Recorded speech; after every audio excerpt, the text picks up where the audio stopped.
Okay, well, I guess it's 3:15. Maybe keep my eye on the time here so I don't go too long on you. Well, welcome everybody. Welcome family, parents, grandparents, seniors.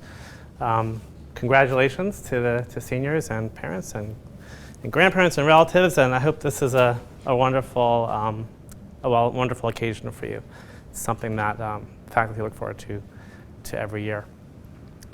Well, today I'm going to talk to you about some of the research that's going on in my laboratory. My name is Brian Bachmann. I'm a professor of chemistry. I've been here at Vanderbilt for about 13 years now, as of June. And my research is involved in a number of different areas, involved in drug discovery and biocatalysis and a few different other areas. I'm going to tell you about one of three subgroups that are active in my lab today. And this is an unusual talk for me because I'm usually is giving these kinds of talks to graduate students and professors at conferences. So I've tried to adapt the typical sort of high-level, PhD-level aimed talk to a more general audience. So I'm really kind of excited to try to do that. And as a result, if you have any questions during the talk, feel free to just stick your hand up and interrupt me. I'm used to it, and I'm happy to answer questions, any questions that you may have. Okay, so I'm going to talk to you about our work in drug discovery and some of the aspects of our work in drug discovery which are involved in trying to crack into new ecosystems to find new natural molecules to fight human disease. I'm going to kind of break things into a few different sections of our work. I'm going to be talking entirely today about natural products. I'm going to talk to you about what they are and why and how we can mine them for drugs. Mining nature's pharmacopoeia, the drug cabinet that nature has created over billions of years that we can utilize and repurpose for our own purposes. I'm going to talk to you a little bit about how microorganisms actually make molecules, atom by atom inside of the cell, that are useful as drugs. I'm going to talk about how to discover new natural products. And I'm going to discover, talking about how far we're going to go, how low will we go, how deep will we go, to what degree will we, to what lengths will we go to discover new drugs. Pretty far is the answer. So I'm going to start off with the topic of why natural products. Now, how many of you have ever used a natural product to cure bacterial infection? Couple? No? Yeah. So, it's kind of a term that we use in my field, natural products. Is that like essential oils? Do they count? That would count, but yeah. So probably not only one or two people maybe sort of raise their hands. But in fact, all of you use natural products to cure diseases. And if you've taken penicillin, you've used a natural product or a natural product derivative, or aspirin, or other compounds that we interact with on a daily basis. Caffeine, for instance, is a stimulant, natural product molecule that you've interacted with perhaps this morning. The natural products as modern molecular medicine can be sort of traced back to, certainly in the field of antibiotics, to Alexander Fleming, who was a scientist who was, didn't have perfect technique, and he was a bit sloppy. And he had a contamination on one of his plates of a pathogenic microorganism of a penicillium mold. And he was astute enough to see that this zone of inhibition that was being created around that blob of mold, and saying there's something that mold makes that kills bacteria. This could be useful. And that was his initial observation. He described this mold juice that killed bacteria, had bactericidal properties. It took about 10 years. 1940s, about 1944, when penicillin was really introduced into mass production and into the World War II battlefield. And it's one of the most impactful compounds and technological innovations of humanity in terms of saving lives. It's estimated over 200 million lives have been saved by penicillin. That's a remarkable success story, and really serendipity feeding into that. And of course, there's many different types of natural products that we interact with. In the area of antibiotics, you can look at dozens of different types of natural products that have been discovered over the years. This is a bit of a timeline going from 1940s when penicillin was introduced to today. And you can see that most antibiotics are actually natural products. So everything with a green organism underneath of it is a natural product, with red is synthetic. So almost all antibiotics are in fact natural products or derived from them, or target the same thing the natural product targets. And most of the activity occurred before the mid-1960s, at which point we sort of stopped working on discovering natural products. It's a great example of scientific hubris. We thought we had solved the problem of bacterial infections. And as you all probably are aware, in recent years, starting in 2000 and now 2000 in the new millennium, 2015, the crisis of antibiotic resistance is quite significant. About 20,000 deaths per year from multiple drug-resistant Staphylococcus aureus that you might obtain in a hospital or even on a playground. So it's the bane of helicopter parents everywhere that your child can now fall and scrape her knee and get an uncurable bacterial infection, which is how people were used to living prior to 1944. But there's a great amount of activity now that's reinitiated and to discover new natural products and any synthetics to fight infection. So why is it that our drug cabinets are so full of natural products? And I thought I would try to address this. And the thing is that we actually didn't know. We don't know why the penicillin mold makes penicillin. I have no idea. Presumably it's to defend itself in some environment against bacteria. But we don't have any direct evidence for what the penicillin mold does with penicillin at this point. But we've started to get glimpses in other systems. So this is a case of the leaf cutter ant. If you guys have heard of that or not, it's an ant that lives in tropical rainforests, and it harvests, chops sharp mandibles, and then it harvests leaf segments and takes them back to their nest. You may not know is that leafcutter ants can't eat leaves. They can't digest them. They don't have the ability to digest leaves. What they actually do is they take them back to their nest and they chew them up to a pulp and they grow a crop of fungus on them, mushrooms.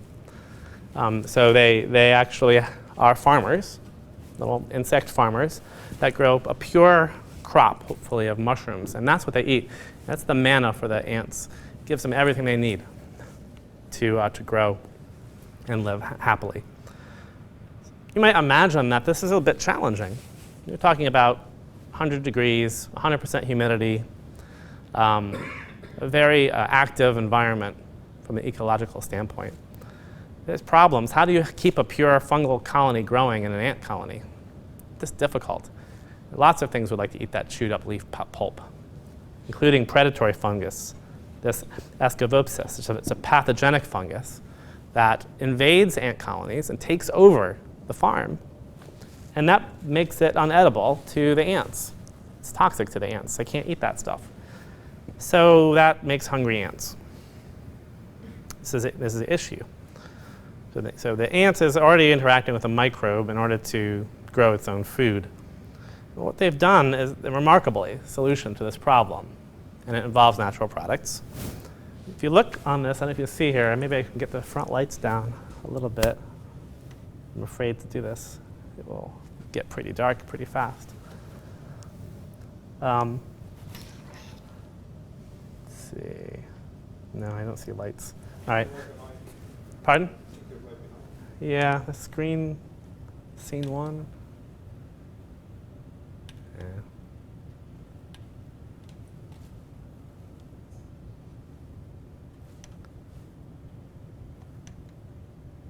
No, I should have worked it out beforehand. Growing on the thorax of these ants is a sort of a white fluffy powder. And that white fluffy powder is not dust or is it fungi. It's a microorganism. If you look under a scanning electron microscope, you see this little white patch. You zoom in here, and that is a group of mycelia. It's a bacteria. It's actually a pure colony of bacteria that they're hosting on their shell. And that bacteria does something remarkable. That bacteria makes antifungal compounds. Specifically, it makes antifungal compounds that kills the pathogenic fungus and not the food fungus. So the ant exists in a relationship with multiple organisms, counting the leaf, the ant, the food fungus, the pathogenic fungus, and the bacteria. It's an ecosystem. And they're constantly fighting and mutating and changing. And the fungus mutates, and the bacteria, a little more lights. These guys are fall asleep.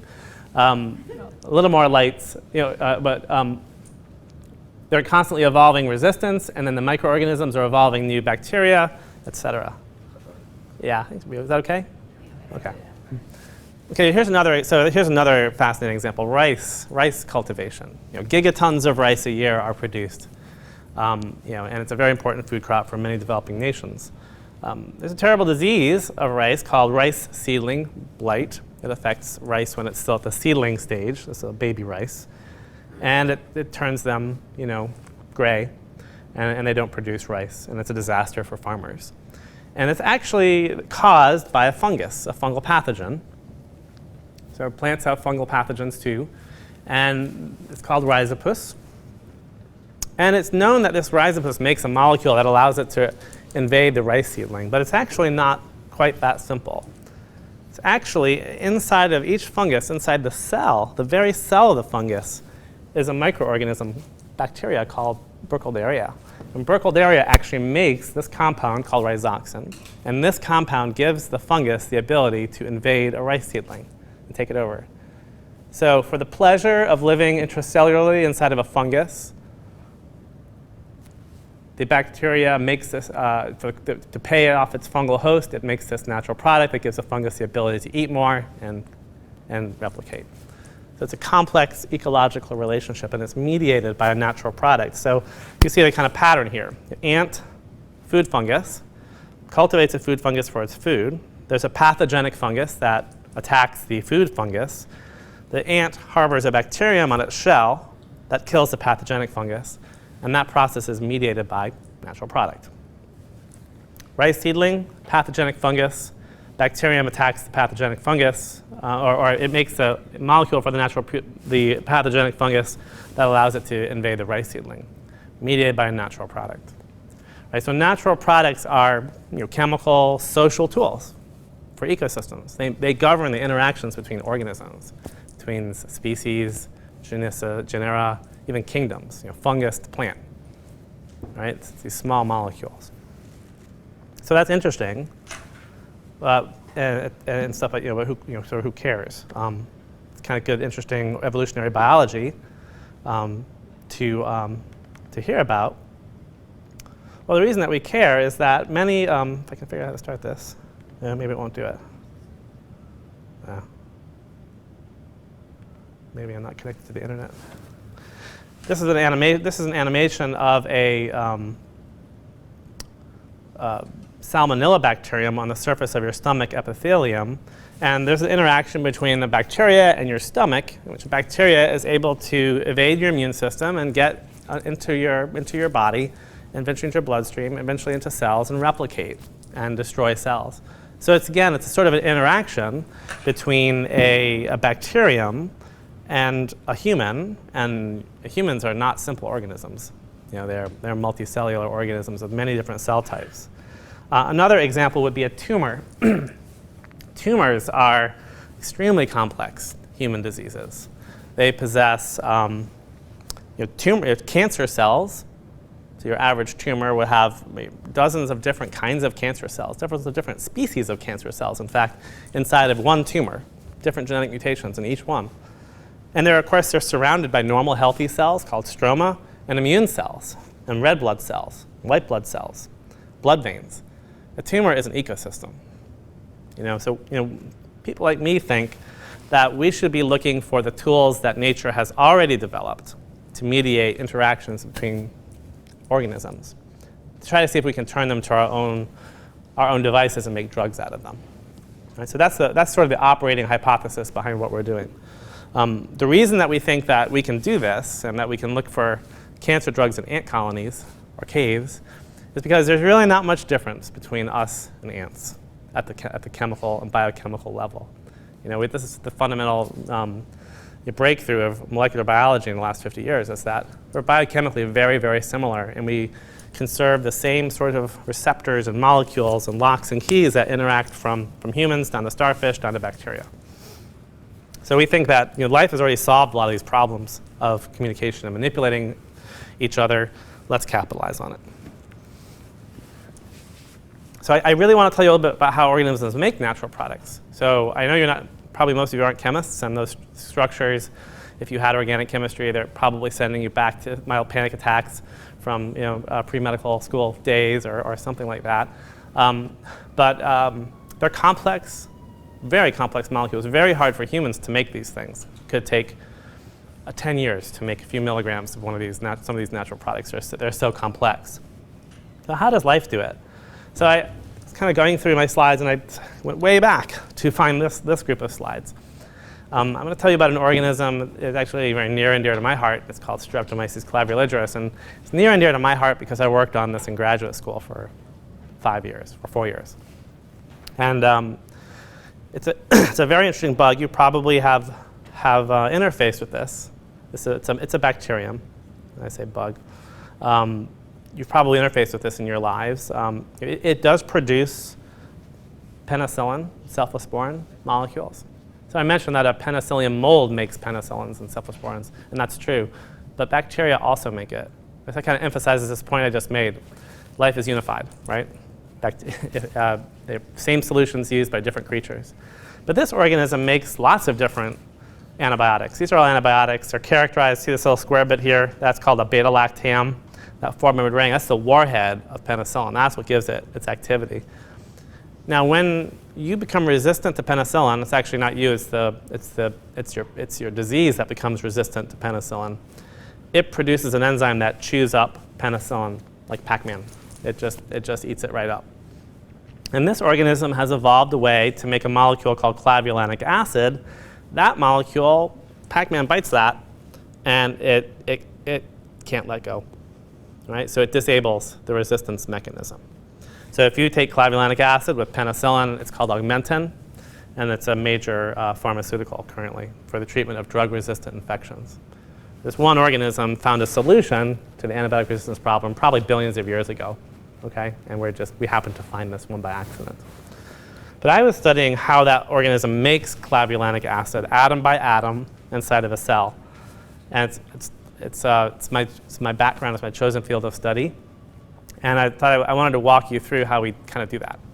So this is a bacterium very similar to clavulanic acid growing on a Petri dish. It's probably a few millimeters across. These are colonies on a Petri dish. And if we zoomed in a little bit, we'd see that they're mycelia. These are just groups of single cells that have fused together into these hair-like structures and called mycelia. They look like fungi, but they're not. These are bacterium. They have no nucleus like a fungi might. If you go further, you would see that you could find DNA, strands of DNA inside of these organisms. And as we know, DNA contains the blueprints of everything that happens inside of a cell, including the instructions to make clavulanic acid. And we've gotten really good at sequencing DNA, and we can look at the sequence of DNA base pairs, and we can translate that into proteins. So DNA, if you may recall, becomes messenger RNA, becomes proteins. And proteins, this is a diagram of protein, they do everything inside of a cell.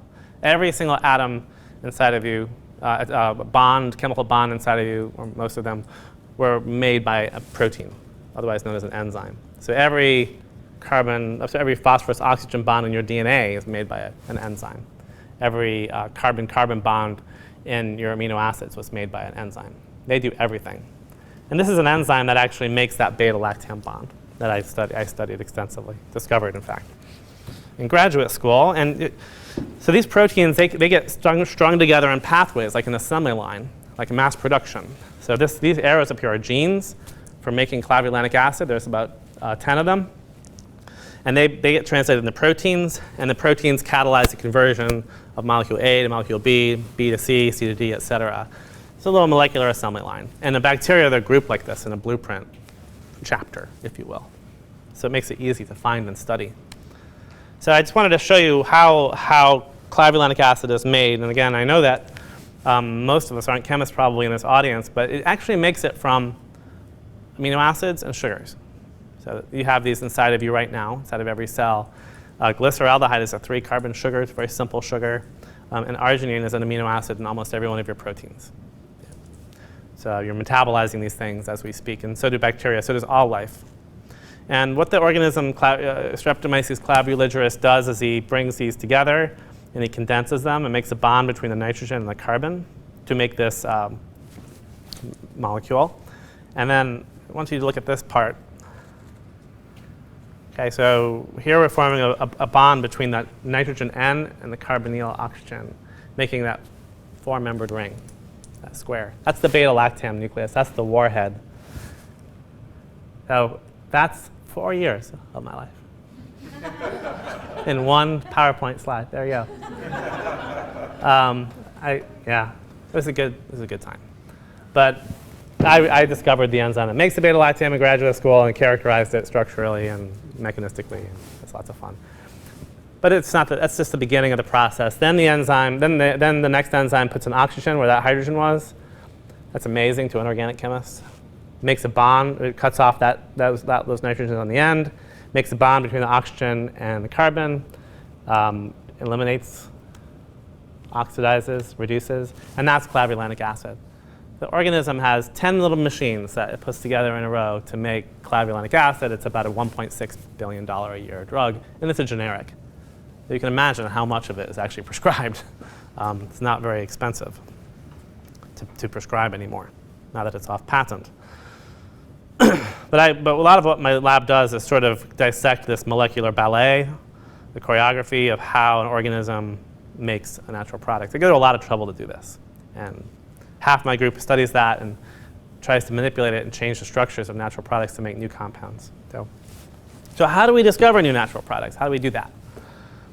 Well, the way that has always been done is you find a biological source. It could be the cinchona tree in South America that cured people who had fever from malaria in the 1890s. You boil it up in alcohol, and you can drink that and make you can make a gin and tonic out of it, which is what the British did. Created tonic water. The molecule is called quinine, if you isolate it. And that was one of the most successful drugs. It does predate penicillin, but they didn't know the structure until more recently. So you grind the bark, and then you start to separate things. So you may have, if you have a campaign to discover a new antibiotic, you probably have 10,000 organisms, samples, trees, bacteria, plants, bark, fungi. You extract them somehow, maybe 10,000 extracts. Maybe 1 out of 10 you will test them to see if they kill cancer or kill bacteria. Maybe 1 out of 10 will actually have some activity in them. It means one of the thousands of molecules that you've extracted is biologically active. If you're good, maybe you would be for 1,000 screening hits, you isolate 1,000 individual molecules, or be able to say that molecule, that there, and that group of molecules is the active one.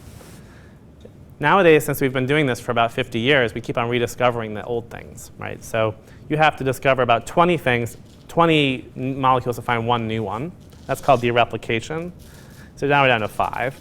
And then by the time we determine their structure using nuclear magnetic resonance in sufficient quantities, maybe we're down to 1. So it's a lot of work. And we call that the grind and find method. Grind it up and look and search.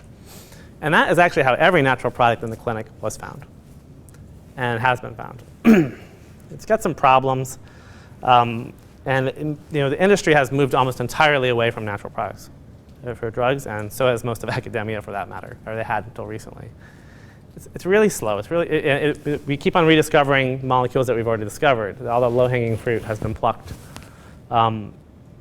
Nowadays, it's more difficult to get a natural product approved. Something like penicillin causes allergic reaction in 5% of the population.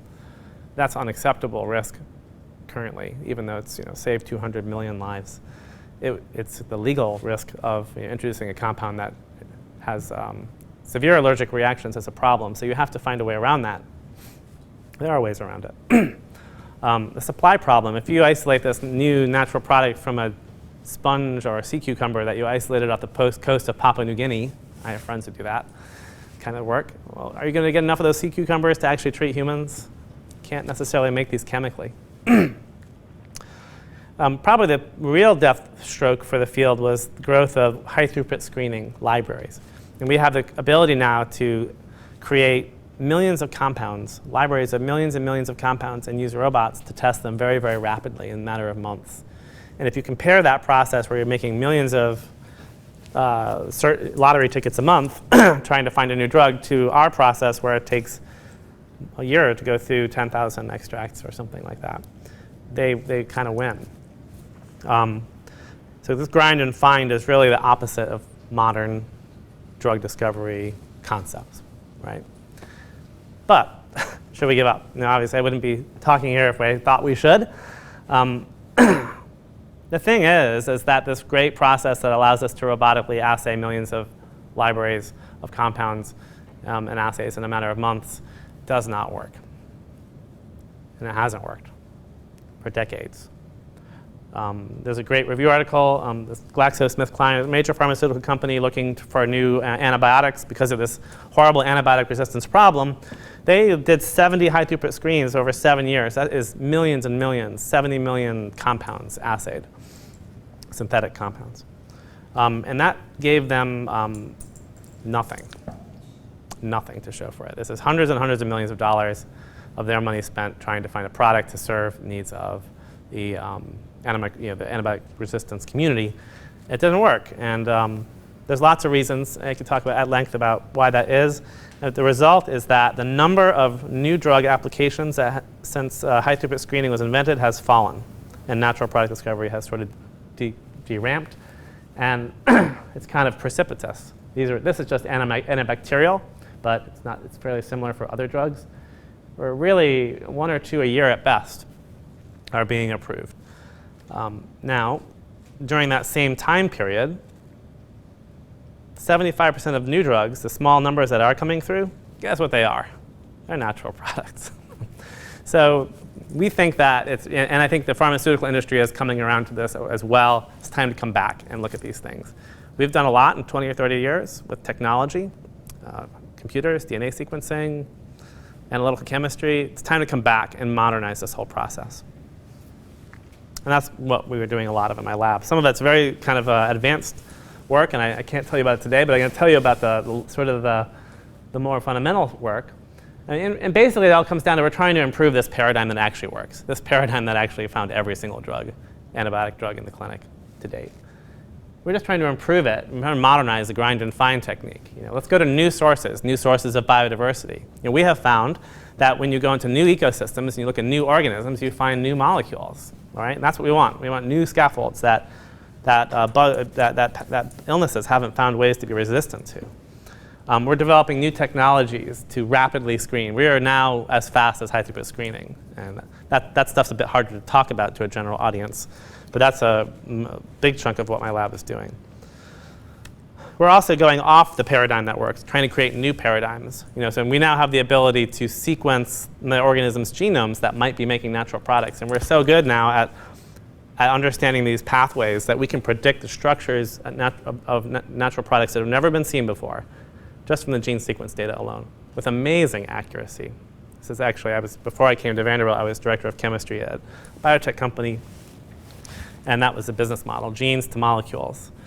So we're also working in that area as well. I don't have time to tell you about that today. I was going to talk to you a bit about, let's attack this first area. Let's stack the deck for discovery by going into new ecosystems. It's fun to talk about too.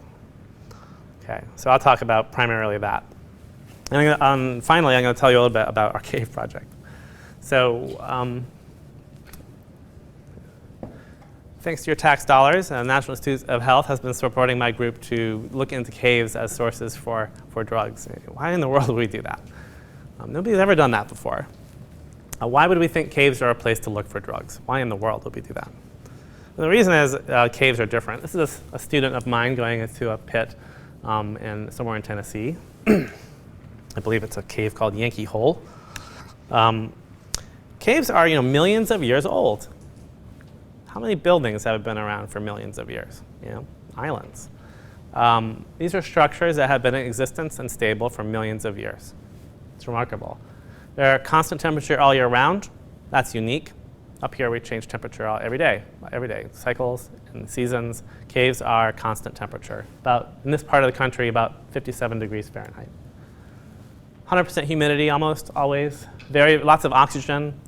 Lots of water flowing on highly oxygenated surfaces. You probably know what that would do in your refrigerator. Biofilm, right?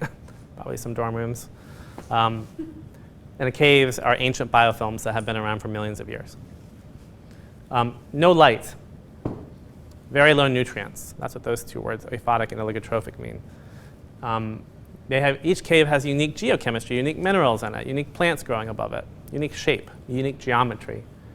We think all this adds up to that these are hyper-competitive environments. Right? The organisms that are living in the caves have to fight it out for the small amount of nutrients that filter down through the surface. They either have to fight or they have to cooperate, they have to communicate. They're going to have to communicate molecularly because that's how bacteria do it, and fungi, microorganisms. So our big hypothesis is that these microorganisms living in this environment are going to be producing a lot of tools that they can use to defend, attack, subdue each other. And that since these are sort of unique, isolated environments, there's been time for evolution to occur, and they'll be unique. I would add as an aside that there's actually already a very important pharmaceutical that comes from caves.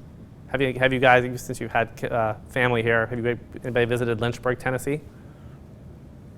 Very important pharmaceutical has been manufactured there for over 100 years. It's Jack Daniels, actually. It's entirely made from cave water from this cave in Lynchburg, Tennessee, if you knew that. I didn't know that until I visited. Obviously, it has important medical, recreational value and can be derivatized into many nutraceuticals, my favorite being the Jack Daniels jerk chicken. So there's precedent for this beyond our fancy hypothesis as well. The other bit that attracted me to caves was this. There's a kind of organism that makes natural products, a zoom in on a colony on a plate. I spent my whole graduate school working on those kind of organisms. And you can see it's that's about probably 4 or 5 millimeters, wrinkled. It's got this hydrophobic surface of spores on it. That's a drop of water floating on it. You see that. If you open up the Petri dish, you'll see them, little drops of water sitting on them. Well, I also became, as an undergraduate, I got into caving. And when you're caving, first of all, they smell like actinomycetes. Caves do. They smell like the organisms that are known to make natural products. That smell that when it rains and something comes off in the ground and you smell it and you say, oh, it just rained. That's a molecule made by an actinomycete called geosmin. It's a terpene. They're probably talking to each other, having sex, something. Who knows what that molecule is used for them to do. That's the wall of a cave, and sometimes you're caving as well, in certain portions of the cave, you can look out. You have this headlamp on, it's completely dark.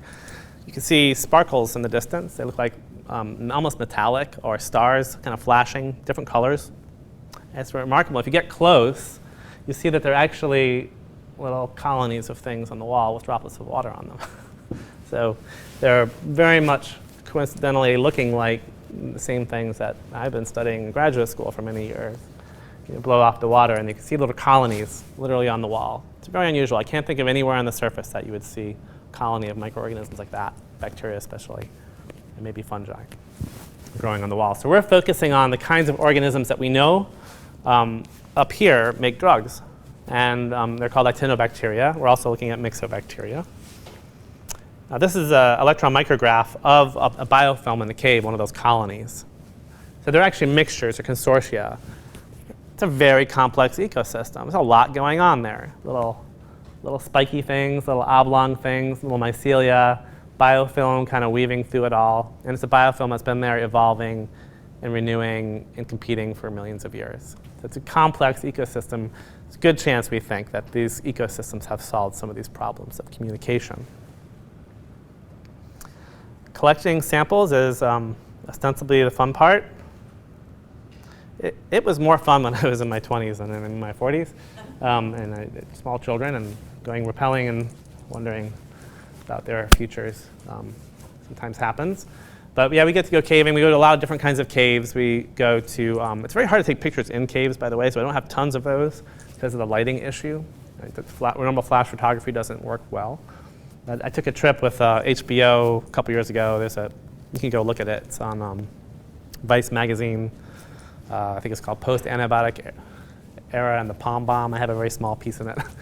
I also made a documentary at the American Museum of Natural History in New York. It was actually shown there. It's called Caving for Cures. If you Google that, you can see like an 8-minute thing. It's fun to watch. Anyways, we go caving. We can go deep caves, long caves. Tennessee actually has more caves than any other state in the union. There's about 8,000 and 9,000 or so, and counting caves, holes in the ground, bigger than 150 feet in Tennessee. It's remarkable. So there's lots of places to look. And we started off very simple. We just went to caves, and we didn't really know where to start. So we just started to isolate soil or swab a stalactite, dilute it, isolate the microorganisms on special media that we know will isolate these kind of antibiotic producers, purify the organisms, sequence their DNA, freeze them. We don't want to work with them if we can't freeze them and revive them. We don't want that supply problem issue with the sea sponge from Papua New Guinea cropping up. Then we grow them up in large-scale fermentations, a few liters, purify the compounds, and we have all of our fancy techniques for discovering new, interesting molecules. And we found lots of new species and lots of new genera of bacteria that are in the families. This is a tree of life of organisms that make things like penicillin, erythromycin, streptomycin, tetracycline. These are all made by bacteria, and you could find them in this map. And we're finding new species of bacteria inside of these samples just by simple methods of dilution. We grow them about 1 or 2 liters. We generate extracts just like you do with cinchona bark, with a solvent of some sort.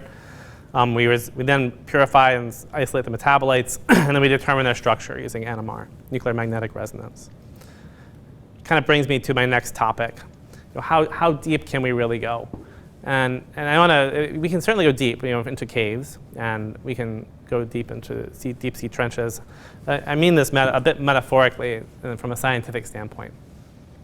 And I wanted to show you this, to give you an idea. This animation. Have you ever seen? Anybody ever seen the scale of the universe thing? It's pretty cool. See if it works. There we go. So,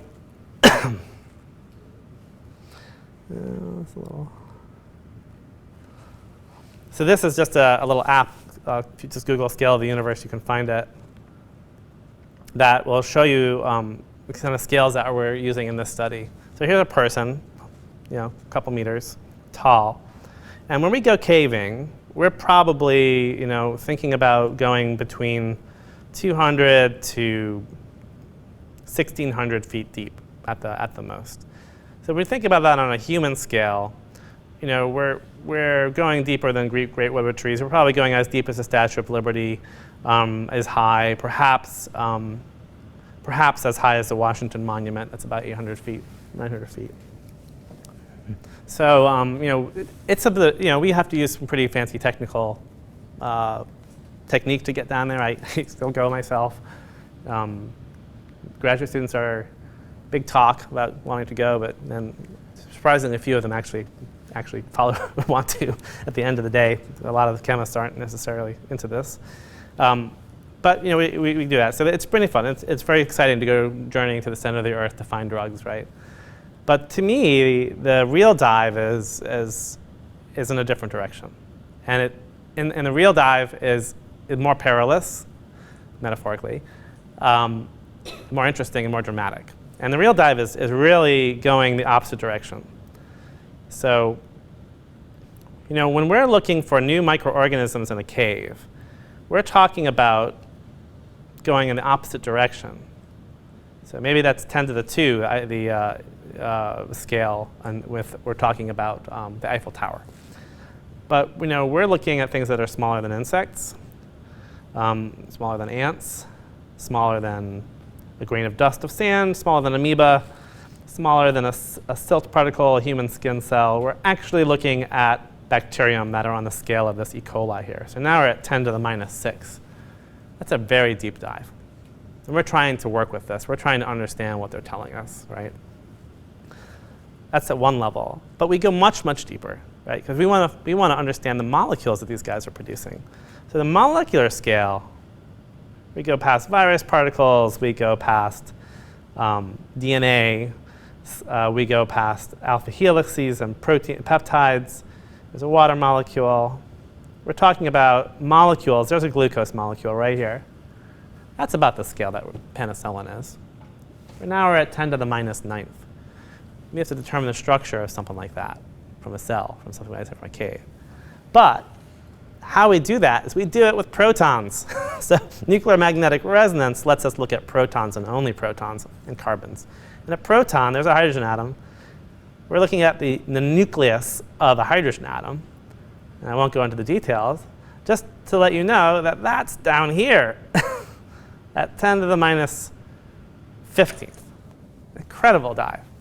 And I think it's remarkable that we can even do that, that we can take an organism, get it down to a pure compound, and then drop it into a machine that gets us there. If you think about the scale of that accomplishment, you have Carl Sagan and Neil deGrasse Tyson talking to you about the majesty of the large universe. Well, okay, let's go there. Let's zoom back out and look at that. So 10 to the 15th. 10 to the minus 15th is where we're going. Well, this is equivalent really to an astronomical sort of observations. So 10 to the 2. Okay, there's a mountain. There's some planets. There's Rwanda. There's California at 10 to the 6. There's Pluto, 10 to the 6.5. There's Earth at 10 to the 7. There's Uranus. There's Proxima Centauri. There's a distance from the Earth to the Moon at 10 to the 8.6. There's the Sun itself. Here is Vega, Pollux, Arcturus, Polaris, red giants. So we are, if we go all the way out, there's a distance that Voyager has traveled since about 1980. There's a distance from Comet Hale-Bopp to us. If we go to 10 to the 15th, we're looking at something that is the distance between stars. And we are determining the precise chemical connectivity and structure of a molecule at that order of magnitude difference. And that's where we are. And that's what chemistry does. It lets us look at things at the molecular scale. I tried to tell the people at HBO this stuff, but they were much more, they were more interested in the cave story than the drama at the molecular scale. So I don't know. I tried at the same talk, but okay. Anyways, that's the kind of machine that we get to use. I tried to say, look at that. Look at that great machine. We get to walk up a staircase and drop a sample into a superconducting magnet that's filled with liquid helium at 2 degrees Kelvin. And that's kind of the instrument that we use to acquire these measurements. And I can't give you a course on that, but we can use all sorts of indirect measurements from NMR to determine the three-dimensional structures of molecules. Here's one. This is one organism makes a compound we called hypogean. It's a new natural product. It kills human tumor cell lines. It actually has little cousins that are precursors for that, and they don't kill tumors, but they kill bacteria. And those are molecules that science has never seen before coming from a cave. Does depth make a difference? Well, if we go deeper into caves, I have a colleague, Hazel Barton, who went caving into Lechuguilla Cave in New Mexico. It's a 1,600 feet deep cave, 1,200 feet. It's amazingly, that's very far underground. Not much growing under there. To chip the samples of rock off the wall with a hammer and isolate. But she's able to isolate organisms from there and sent them to me, and we're able to isolate molecules from them. This is one we call lechomycin.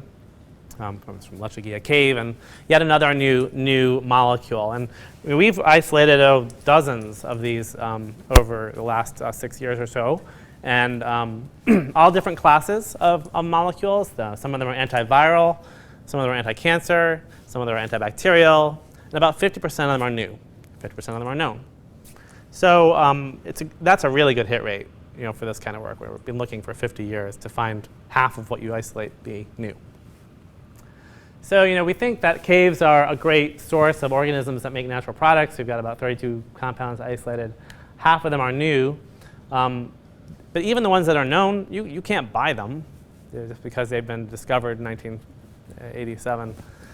It's not like they produce enough to sell in a catalog, and they have never been tested for other things, for different cancers or different antibiotic infections. And so it gives us access to these compounds that are in nature's pharmacopoeia, but not commercially available.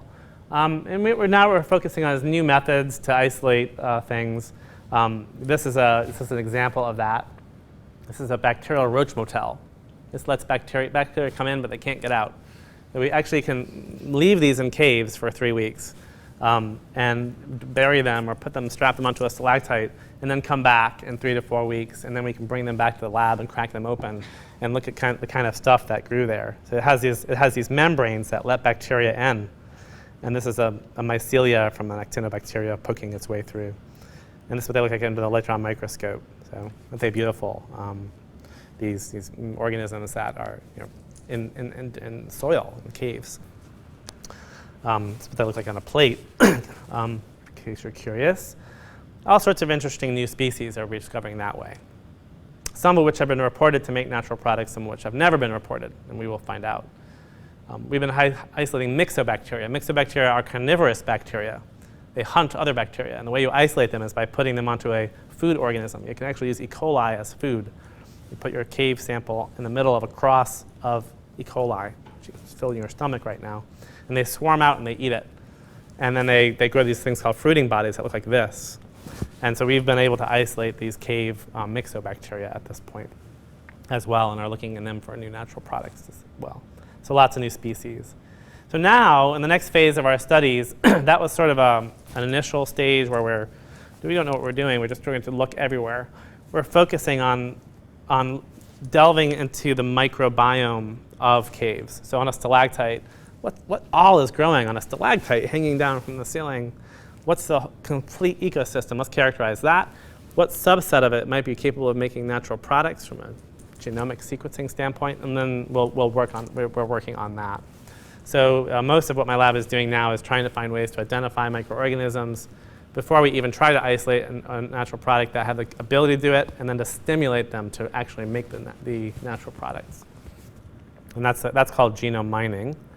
I won't go through that for sake of time. A different kind of dive that we're also doing is we take our cave organisms and we grow them up, and we've developed a system, like high-throughput screening, to spray a complex thousands of metabolites into little wells, 96 well plates. And we get lots and lots of data on those. So we know exactly what molecules are in each one of these little wells. And then we take tumors from patients here at Vanderbilt who have acute myeloid leukemia, literally bone marrow samples. And we drop those cells into the wells. And we've developed technology, which I would love to tell you about but have no time, that allows us to see how the molecules in each well affects every cell type inside that tumor. Immune cells, red blood cells, white blood cells, cancer cells, and how they talk. So we're looking at a molecular conversation, at this very, very tiny level. And it's very complex data that we generate, as you can imagine. Gigabytes and gigabytes of data per experiment. Very complex, and we're very much interested in sort of embracing complexity and getting something out of it. One example is cancer. We look at cancer cells. When you take, hopefully not you, when patients take a anti-tumor drug, the way that they work is interesting. It makes cells sick, and when cells get sick, they start to do things like shoot out little signals, you can think of them as eat me signals, that attract white blood cells that learn that they're bad and teach T cells to go eat them. So really, cancer drugs stimulate your own immune system to attack sick cancer cells. And a lot of cancer cells have found ways to evade that immune system. So we have that system is able to let us, in leukemia patients, do drug discovery with their tumors, and to see if we can find molecules that make cancer cells more attractive to the immune system, don't hurt the immune system at the same time, maybe even activate the immune system. So that's just a very quick flavor of kind of a different kind of dive that we can do, diving into complexity and complex systems to go into human disease. Caves are really just the beginning. So that's all I had for you. I mean, I tried to show you about the importance of natural products, and I think keep an eye on that, and your ear in the press about discoveries that will be coming out as more and more new drugs are beginning to reemerge from the natural product pharmacopoeia. Talked a little bit about how microorganisms, the ballet that they use to molecularly assemble natural products atom by atom in the cell, how important it is to their survival. how to discover natural products, using caves, and as a source for natural products, but then doing a true deep dive down to 10 to the minus 15th level, and that's where chemistry comes back into the process, and we do here at Vanderbilt. So thanks for listening, and I'd be happy to answer questions at this point. Yeah. After you come up with find some new natural products, do you share that information with other universities or with other pharmaceutical companies that do further research? Where does it go from there? Well, there's a couple different options. If it looks really exciting and interesting and it might have some commercial application, then Vanderbilt would want me to patent that and get intellectual property on it before I started to tell the rest of the world about it. As soon as that is done, and it's not hard to do, to file a provisional application, then you can talk freely about it. And we immediately would publish that and publish or perish is the motto of research professors. So yeah, we have to publish. We can't conceal our data. But we could also potentially go to pharmaceutical companies. I've been talking to Roche Pharmaceuticals about some of our molecules, to try to talk about getting to the next stage in development. It's a long road from a discovery to a drug. Yeah. Yes. Are there any other habitats or environments similar to caves that people are trying to go into now? Oh yeah, yeah. My smarter friends, smarter than me, they go scuba diving in Papua New Guinea, and they come back from their trips with tan and arguably looking more rested than they did when they left, and we come out bruised and maybe a little paler. So I think that they're the smart ones. But people are looking all over the place. Yellowstone, Antarctica, oil wells. The problems are so pressing. This antibiotic resistance problem is very, very serious. That people are looking very, very hard everywhere. Yeah. Any ideas? Let me know. Yes. Yeah. I was wondering, how challenging is it to keep these organisms alive once you remove them from their natural surroundings? That's a very good question. We estimate that we can only cultivate 1% of the organisms that we try that are there. And the second question is do you get any resistance from the people that own these caves or from other government agencies that are trying to maintain that pristine? Yes. Yeah. So caving. So I was a hobby caver for many years as an undergraduate, and the caving community is very interesting. One thing is they don't like to be called spelunkers. A little tip there. For them, that's a bad term. So I don't care. You can call me a spelunker. But they are very protective of caves, these people, and they don't want them to be damaged or trampled or otherwise destroyed. And so you really have to work with these guys and say, look, we think this is gonna help you, because if we can show that there is biodiversity inside of caves, then this should help you get them protected. People for filling them in. So mostly we've been pretty good with that. But when you bump into a group of cavers and they see you up there with their spatulas and scientific equipment, they start to get a little edgy. Yes. Yes. Maybe it's hard to gauge, but as a generalization, are there the majority of pharmaceutical companies moving towards picking up this kind of research, or are they still down the HTS track? What is the ratio? I would say the majority is in the HTS track. There's a big surge in interest in natural products. They've forgotten how to do it. So they come to people like me saying, how do you do this? How would you do this? But they've there's some big deals recently in startup land. People raising venture capital. I heard that Pfizer just purchased a natural product company for $800 million. So they're acquiring these little startups and trying to get back into it. So Pfizer does it, GlaxoSmithKline does it, Merck stopped doing it. They'll be back. Yeah. When you find this natural product, can you only harvest it from there, or can you then reproduce it or grow it in an artificial environment? Well, that's why one of the reasons we like bacteria, because we can. It's kind of like the Archer Daniel Midland commercial. If you want more, you grow more, right? So we can do large-scale fermentations, and we can also optimize. We can genetically modify the organism to scale up production, or we could just breed them. Sometimes if you just do natural selection with a parent, the children of the parent, in many rounds, you can actually get to increase production many-fold. So bacteria, you can often get up to the very high production levels that are necessary for commercialization. Harder with a sea slug, But with a bacterium, we have the ability to get there. So there, once we only work with cultivatable strains at the moment, because we can't. It's harder to. There's other approaches where you could actually sequence a microbiome and find a blueprint for something that looks interesting and move it into another organism that you could grow. Too hard for us. So we're just focusing on what we can grow and organisms that we can cultivate and that we can scale up as large as we'd like. Yes? Does your lab do research on the use of these natural products to trigger the body's own T cells in cancer fighting and immunotherapy? Well, that's the last grant application. So when in February 5th, we'll find out sometime in June. But yes, we're very interested in that. There's this whole field called immune checkpoint blockade therapy on the bottom there. So this is what saved former President Jimmy Carter's life. He's in complete remission from tumors that were in brain tumor. Second question on Yeah. that is, does the research show why the only thing you read about with immunotherapy are the lymphomas, the leukemias, the skin cancers, but not the solid cell core tumors? Is there something that science knows about the structure that suggests why one works with the other with one but not the other so well? Well, immune therapy is now being used in melanoma. So I think it's just a matter of time. They probably started with the ones that were easier to study. It works for lung cancer. And lung cancer as well, and solid tumor, I think he had melanoma in his brain. So it is being used certainly in solid tumors at this point. We're focused on AML because it's such a horrible disease that about 75% of patients who get it are dying. So it needs work. It's a blood disease, but not much works. And the only what is used now is a natural product, doxorubicin, but it makes people horribly sick. So we need to improve that. So.